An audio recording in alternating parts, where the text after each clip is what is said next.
18 தர்பார் வந்துட்டாயா.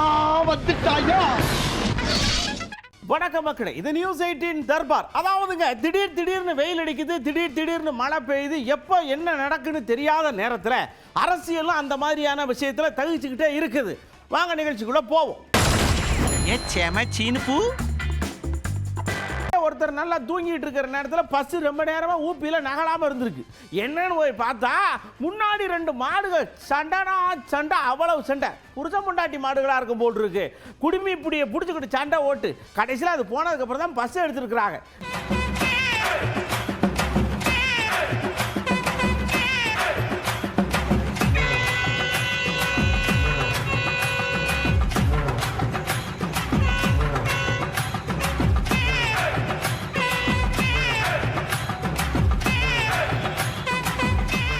மாட்டு வண்டி பந்தயம் கடலாடியில் நடந்திருக்கு.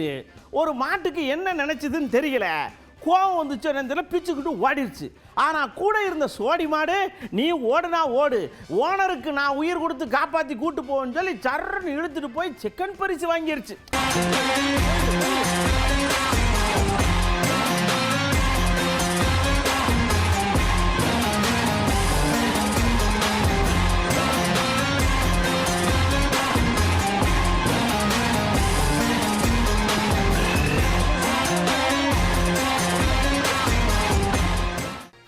உதயகுமார் என்னாச்சு, நில்லுங்க, நேரா போனியண்டா, என்ன பேசுனீங்க, எவ்வளவு சீட்டு, எவ்வளவு அப்படின்னு கேட்டா, ஐயா எந்த விதமான முடிவாக இருந்தாலும் பொதுச் செயலாளர் எடப்பாடி அவர்கள் எடுக்கிற முடிவுதான்.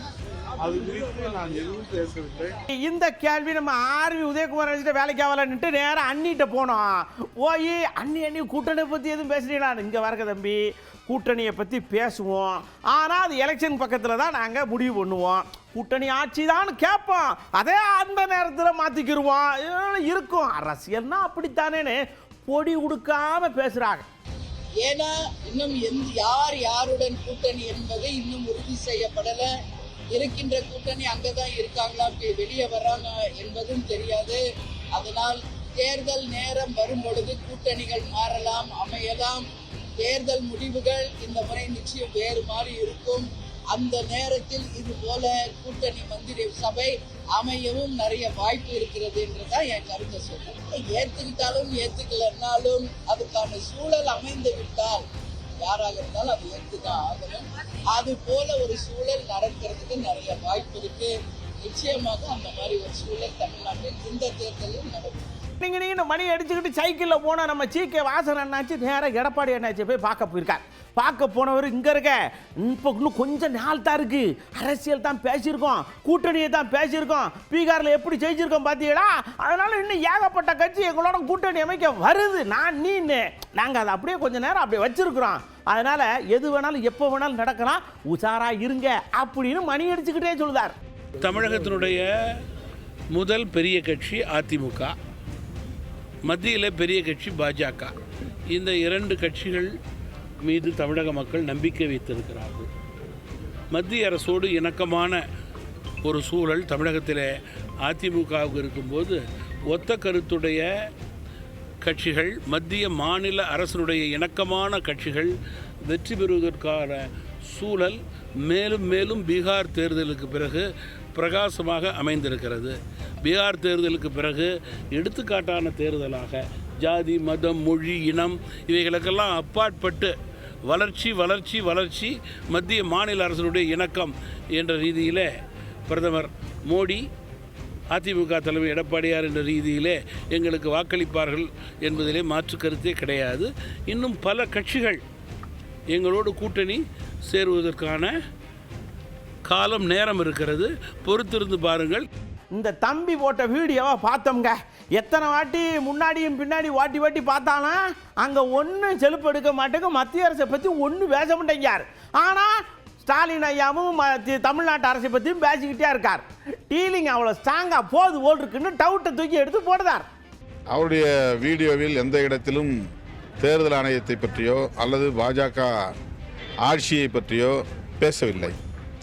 எஸ்ஐஆரை நடைமுறைப்படுத்துவது யார், அதற்கு பொறுப்பேற்க வேண்டிய அரசியல் கட்சி எது, அப்படி என்றால் யாரை எதிர்த்து கடுமையாக பேச வேண்டும் என்பதையெல்லாம் வைத்து பார்க்கிற போது அவருடைய பேச்சில் மீண்டும் திமுக எதிர்ப்பு தான் வெளிப்பட்டிருக்கிறதே தவிர உண்மையிலேயே எஸ்ஐஆர் எதிர்ப்பு வெளிப்படவில்லை, பாஜக எதிர்ப்பு வெளிப்படவில்லை. செல்வ பெருந்தக அண்ணாச்சி வந்து அப்படியே அங்கலாய்ச்சிக்கிறார். ஐயா நீங்க எஸ்ஐஆரை பண்ணுங்க, நாங்க வேண்டாம் நான் சொன்னோம். அது எலெக்ஷன் முடிஞ்சதுக்கு அப்புறம் அமர உட்காந்து யோசிச்சு பண்ண வேண்டியார அவசரமா பண்ணி பல பேர் அதுல வேலை பார்க்கறவங்க நெஞ்சை பிடிச்சிட்டு கீழே வேற விழுகிறாய்யா. எல்லாம் லோ சுகர், ஏன் கேட்க மாட்டேங்கன்னு அப்படியே கேட்கார். அதான் இது அள்ளி தெளிச்சிருக்கிறாங்க, அவசரப்பட்டு அள்ளி தெளிச்ச கதையாக தான் இருக்குது. இது நீண்ட நெடிய காலம் எடுக்க வேண்டும், பொறுமையாக செய்ய வேண்டும். பொறுமையாக செய்யறத அவசரப்பட்டு இப்படி செய்யறதுனால 2 மணி 3 மணி வரை பள்ளி ஆசிரியர்கள் பள்ளிக்கூடத்தில் இருக்கிறாங்க. குழந்தைகளுக்கு வகுப்பு எடுத்துட்டு பாடம் சொல்லி கொடுத்துட்டு போகணும். அங்கன்வாடி பணியாளர்கள் 2 மணிக்கு மேலே தான் போக முடியும்.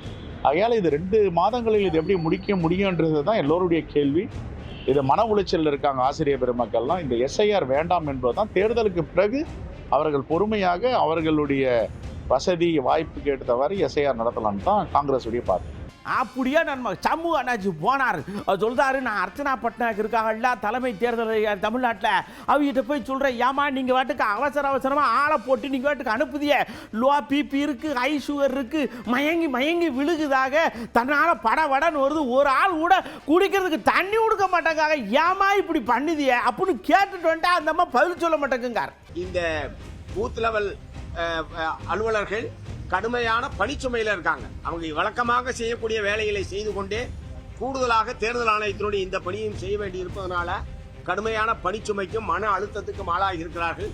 அதன் விளைவாக நாளைய தினத்திலிருந்து இந்த பணியை புறக்கணிக்க போவதாக பல்வேறு துறை சார்ந்த அலுவலர்கள் அறிவித்திருக்கிறார்கள்.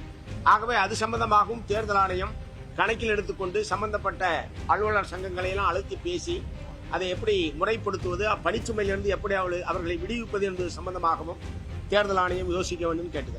அப்படியே நம்ம அண்ணன் சீமா அண்ணன், எனக்கு டவுட்டு அவ்வளவு டவுட் இருக்கு, எங்க அவசரமா அள்ளி அனுப்பி விடுதிய, ஒரு அம்மாலாம் 10 இவ்வளவு பேப்பர் எடுத்துட்டு வருது, அந்த அம்மாவுக்கு வார்டு தெரிய மாட்டேங்குது, பேர் தெரிய மாட்டேங்குது, ஒன்றும் தெரிய மாட்டேங்குது, தன்னால பாவத்தை பிடிச்சி பண்ணிக்கிட்டு இருக்கிய, எல்லா குளறுபடியும் நடக்கு, பேர் மட்டும் இல்லாம போச்சு அம்பிடுத்தான். இது அவசரமா கொண்டு வரும்போது ஒரு நடுக்கம் வருது. அப்ப வேற ஏதோ நோக்கம் இருக்கு. உண்மையிலேயே சீர்திருத்தம் செய்யணும், அது தவறு இருக்குது, அதை திருத்தணும்னா ஒரு காலம் எடுத்து, நீண்ட காலம் எடுத்து அறிவிச்சு அதுக்கு பயிற்சி கொடுத்து அந்த பயிற்சி பெற்ற அதிகாரிகளை அனுப்பி அந்த மக்களுக்கு விளங்கப்படுத்தி, என உண்மையிலேயே மக்களுக்கு இந்த வாக்குரிமையை இழந்துடக்கூடாது அந்த மக்கள் அப்படின்னு அதை கொடுக்கணும்னு நினைச்சிருந்தா அதுக்கு கால அவகாசம் எடுத்து சிற்றூர்கள் தோறும் போய் படித்த பிள்ளைகளை, கல்லூரியில் படிச்சுட்டு வேலை இல்லாமல் இருக்கிற பிள்ளைகளுக்கு பயிற்சி கொடுத்து அவங்கள பணிக்கமர்த்தி ஒரு 2 மாத காலம் நீங்கள் போய் இதெல்லாம் செஞ்சு கொண்டு வாங்க, எல்லாம் சரியாக இருக்குது அப்படின்னா அப்புறம் சரியாக இருக்கான்னு பார்த்தா அவங்ககிட்ட கைரேகையோ கையெழுத்தோ ஒப்புதல் வாங்கி கொடுக்கணும். இப்போது இவங்க எல்லாம் எடுத்துக்கிட்டாங்க, வாங்கிக்கிட்டாங்க. பிப்ரவரி 7ஆம் தேதி இறுதி பட்டியலை அறிவிப்பேங்கிறாங்க. அறிவித்த பிறகு பல லட்சம் பேருக்கு வாக்கு இல்லை. குறிப்பாக இப்போ எனக்கு என்னென்னா, நான் நிறுத்துகிற வேட்பாளர்களுக்கே வாக்கு இருக்குமான்னு தெரியல. கடைசியாக இந்த பாருங்க, இந்த வாக்குச்சாவடியில் இவ்வளவு போலி வாக்கு இருக்கு அப்படின்னு நீங்க கண்டுபிடிக்க வச்சுக்கோங்க. நேரம் குறுன்னு போய் அங்க போய் சரச்சரன்னு ரப்பர் எடுத்து அழிச்சிட வேண்டியான அந்த போலி வாக்க பூரா. அதுக்கு எதுக்கு எல்லா பாமையும் தூக்கி அங்க கொடுத்து இங்க கொடுத்து மாத்தி, எங்க இந்த 2வது 3வது காலம் என்னன்னே புரிய மாட்டேங்குங்க அப்படின்னு அண்ணன் கேட்கார். இல்லை, எஸ்ஐஆர்ங்கிற ஒன்று கொண்டு வரணும்னு என்ன இருக்குன்னு சொல்லுது. இது சிறப்பு சீர்திருத்தம்னா தம்பி, எந்த இடத்துல தவறு இருக்கோ அதை தான் சரி பண்ணணும். கொஞ்சம் இருங்க, எந்த இடத்துல தவறு இருக்கோ அதை தான் நீங்கள் சரி பண்ணணும். அப்போ நீங்கள் சொல்கிறது போலி வாக்காளர்கள், அந்த போலி வாக்காளர் யாருன்னு கண்டு அவங்கள தான் நீக்கணும். மொத்த பேரும் மறுபடி வாக்குரிமையை நீங்கள் சரி பாருங்க, மொத்த பேரும் உங்களுக்கு மறுபடி வாக்குப்பதிவு வாக்கு இருக்குது, வாக்கு நீங்கள் விண்ணப்பிச்சு பெறணும் அப்படின்னா இது எப்படி? இப்போ என் தங்கச்சி வந்து திருச்சியிலிருந்து கவிதா எடுக்குது, 5 பேர் இருக்கிற வாக்கு ஒரே ஒரு படிமம் கொடுக்குறாங்க, ஒரு படிமம். இப்போ மீதி பேருக்கெல்லாம் என்ன எப்படி அதை பதிவு பண்ணி கொடுக்குறது? செராக்ஸ் எடுத்து நகல் எடுத்துக்கோங்கிறாங்க. நகல் எடுத்து கொடுத்தா என்னம்மா நகலை கொண்டாந்து கொடுக்குறீங்கம்பாங்க. எப்படி இப்போ பண்ணுறது? சரி, ஒரு வாக்குக்கு எதுக்கு 2 படிவம் கொடுக்குறேன்? ஒன்று தவறாயிட்டா இன்னொன்று. அப்போ இது தவறாகும்னு உனக்கு தெரியும். இங்கே பாருங்க, நீங்கள் என்ன வேணாலும் கொண்டு வாங்க, என்ன வேணாலும் வச்சுக்கோங்க, எங்கள் முதலமைச்சர் நீட்டாக நேரமே அடிச்சு பிடிச்சி கொண்டு போய் காப்புடி தூக்கி போட்டுருவார் அப்படின்னு சொன்னது யாருன்னு பாருங்க. திராவிட முன்னேற்ற கழகம் மாத்திரம்தான் இன்றைக்கு களத்தில் நின்று கொண்டிருக்கிறது. எஸ்ஐஆரை கொண்டு வந்தாலும் அதில் இருக்கின்ற குளறுபடிகளை களைந்து அதில் இருக்கின்ற சூட்சமங்களை தகர்த்தெறிந்து சூழ்ச்சி வலை பின்னப்பட்டிருந்தால் அதை அறுத்தெறிகின்ற அனைத்து வியூகங்களையும் மாண்புமிகு தமிழகத்துடைய முதல்வர், ஒன்றியத்துடைய இரும்பு மனிதர், எங்கள் உயிரினும் மேலான அன்பிற்கினிய திராவிட முன்னேற்ற கழகத்தின் தலைவர் பல்வேறு வகையில் அதற்குண்டான ஆக்கப்பூர்வமான வியூகங்களை வகுத்துக் கொண்டிருக்கின்றார்.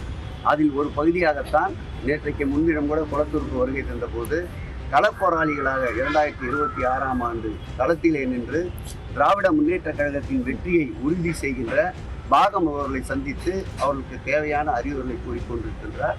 தொடர்ந்து எப்படிப்பட்ட வஞ்சக சூழ்ச்சி வலையை ஒன்றியம் விரித்தாலும் அதை அறுத்தெறிந்து கிழித்தெறிந்து திராவிட முன்னேற்ற கழகம் எப்பொழுதும் போல் அந்த கொடி பட்டோலி வீசி பறக்கும். உதயசூரியன் மீண்டும் 2026 தகதகாயமாக ஒழிக்கும். அடுத்து நம்ம உதயநிதி ஐயாவுக்கு பெருத்த கவலை வந்திருக்குங்க. அதாவதுங்க 1000 இருந்தாலும் திமுகவும் அதிமுகவும் அண்ணன் தம்பி, ஒரு தாய் வகுத்து பிள்ளைங்க. ஆனால் இன்னைக்கு யாராவது அதிமுகவுடைய கொள்கையை பற்றி பேசி ஏதாவது விளக்கம் சொல்கிறாங்களா? எதுக்கெடுத்தாலும் திமுக ஒழிக, ஸ்டாலின் ஒழிக, கலைஞர் ஒழிக, பெரிய என்னங்க இது? நான்லாம் உங்களுக்கு சொல்லணுமா அப்படின்னு கேட்கார். நியாயமான கழிதானே? அண்ணா திராவிட முன்னேற்ற கழகத்துடைய தொண்டர்களுக்கு பெரியார் கொள்கையை பற்றி தெரியாது, பேருங்க அண்ணா என்ன சொன்னாருன்னு தெரியாது. இன்னும் சொல்ல போனால் அதிமுகன்ற கட்சி எதுக்காக தொடங்கப்பட்டதுன்னே அவங்களுக்கு தெரியாது. திமுகவை விமர்சிக்கணும், கலைஞரை எதிர்க்கணும் அப்படிங்கிற ஒரே நோக்கத்தோடு துவங்கப்பட்ட கட்சி தான் அண்ணா திராவிட முன்னேற்ற கழகம். இப்போவும் அந்த கொள்கைகள் தெரியக்கூடாதுன்னு அந்த கட்சியினுடைய நிரந்தர பொதுச் செயலாளர் திரு எடப்பாடி பழனிசாமி அவர்கள் இன்னும் அந்த பணியில் அவர் ஈடுபட்டிருக்கிறார். ஏன்னா அவங்களுக்கு வரலாறு தெரிஞ்சிருச்சுன்னா, கொள்கை தெரிஞ்சிருச்சுன்னா, மக்கள் இன்னைக்கு திரு எடப்பாடி பழனிசாமி அவர்களை பார்த்து கேட்கிற கேள்வியை நாளைக்கு அண்ணா திராவிட முன்னேற்ற கழகத்துடைய தொண்டர்கள் நாளைக்கு அவங்களுடைய தலைவர்களை பார்த்து கேட்க ஆரம்பிச்சிடலாம். கேட்பாங்கல்ல, பாஜகவோட இன்னைக்கு இனிமே எந்த காலத்திலையும் கூட்டணி இல்லைன்னு உங்களுடைய தலைவர் ஜெயலலிதா அம்மையா இருந்தபோது சொன்னாங்களே, இப்ப ஏன் கூட்டணி வச்சிங்க அப்படின்னு கேட்கறதுக்கான வாய்ப்புகள் இருக்குல்ல. ஏன் நீங்களே சொன்னீங்களே 4 மாசம் முன்னாடி இனி எந்த காலத்திலையும் பாஜகவோட கூட்டணி கிடையாதுன்னு நீங்களே சொன்னீங்களே. இப்ப மறுபடியும் நாம பாஜகவுக்கு அடிமையா போயிட்டோமே அப்படின்னு அதிமுக தொண்டர்கள் திரு எடப்பாடி பழனிசாமி அவர்களை பார்த்து கேட்பாங்க. அதனாலதான் அந்த தொடர்களுக்கு எதுவுமே தெரியக்கூடாதுன்னு திரு எடப்பாடி பழனிசாமி அவர்கள் நினைக்கிறார். உதயநிதி ஐயா, நீங்க இப்படியெல்லாம் பண்ணக்கூடாது, ஆட்டம் ஜாஸ்தியா இருக்கு, அதனால கொஞ்சம் அமைதியா இருங்கன்னு உதயகுமார் அண்ணாச்சி சொல்லுதாங்க.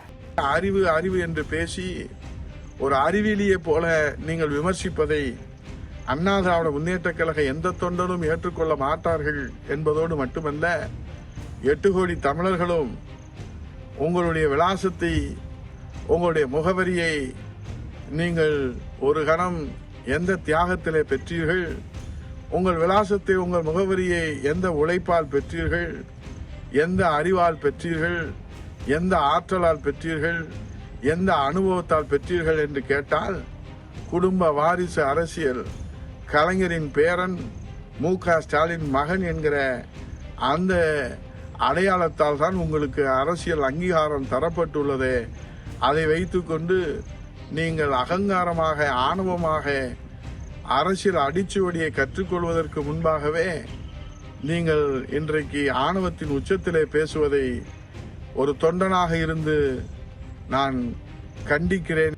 எதுக்குங்க எஸ்ஆர்னு துப்புடு துப்புடு துப்புடு ஓடுதிய குதிக்கிய? நீங்க அறிவாலயத்தில் இருந்துகிட்டீங்க மெத்த பிடிச்சு கூட அர்த்தமா? எங்களுக்கு ஏகப்பட்டது இருக்கு, நாங்களும் எல்லாத்தையும் கரைச்சு கரைச்சு குடிச்சிருக்கோம் அப்படிங்காக தமிழிசைக்கா. மாணிக் தாக்கூர்னு ஒரு எம்பி, செல்வ பெருந்தகை, இவங்கெல்லாம் சொல்றாங்க எஸ்ஐஆர் நடந்ததற்கு பின்பு எங்கெல்லாம் எதிர்கட்சி ஜெயிச்சதோ அங்க பாஜக ஜெயிச்சிருக்குதான். ஆமா, அப்ப நீங்க எப்படி ஜெயிச்சிருந்தீங்க? இதுக்கு முன்னால போலி வாக்காளர்களை வச்சு ஜெயிச்சிருந்தீங்கன்னு நீங்களே ஒப்புக்கொள்கிறீர்கள். அதனால பட்டியல் வரும், பொதுமக்கள் எல்லோருக்கும் உரிமை இருக்கிறது. என் ஓட்டு இல்லைன்னா போய் கேட்கறதுக்கு. அப்ப கேட்க போறாங்க. ஏன் ராகுல் காந்திக்கு மரண அடி கொடுத்தாங்க தெரியுமா பீகார் மக்கள்? ஓட்டை திருடிட்டான்னு சொல்றாரு. என் ஓட்டு என் கையில தானே இருக்கு, என் ஓட்டு என் கையில தானே இருக்கு. அப்பனா என் ஓட்டு கையில இருக்கு, ஆனா திருட்டான்னு சொல்றாரு. அப்ப போய் சொல்ற ஒருவரை வீட்டுக்கு அனுப்பணும்னு தான் வெறும் 5 இடத்த மட்டும் 6 இடத்த மட்டும் அந்த கட்சிக்கு கொடுத்தாங்க. ஸ்டாலின் அவர்கள் எச்சரிக்கையா இருக்கணும். ஸ்டாலின் அவர்கள் சொல்றாரு பீகார் தேர்தலுக்கு பின்பு பல பாடங்களை கற்றிருக்கிறோம் என்று. காங்கிரஸ் கூட இருந்தா உங்களையும் சேர்த்து இழுத்து மூழ்கி அடிச்சிருவாங்கன்றத இன்னொரு பாடமாக நீங்கள் கற்றுக்கொள்ளுங்கள் என்பதை நான் தெரிவித்துக் கொள்கிறேன். அடுத்த தர்பாரில் சந்திக்கிறேன். அதுவரை உங்களோட அன்போடு விடைபெற்றுக் கொள்வது உங்கள் அன்பு நண்பன்களில் வணக்கம் மக்களே. 18 தர்பார் வந்துட்டாயா.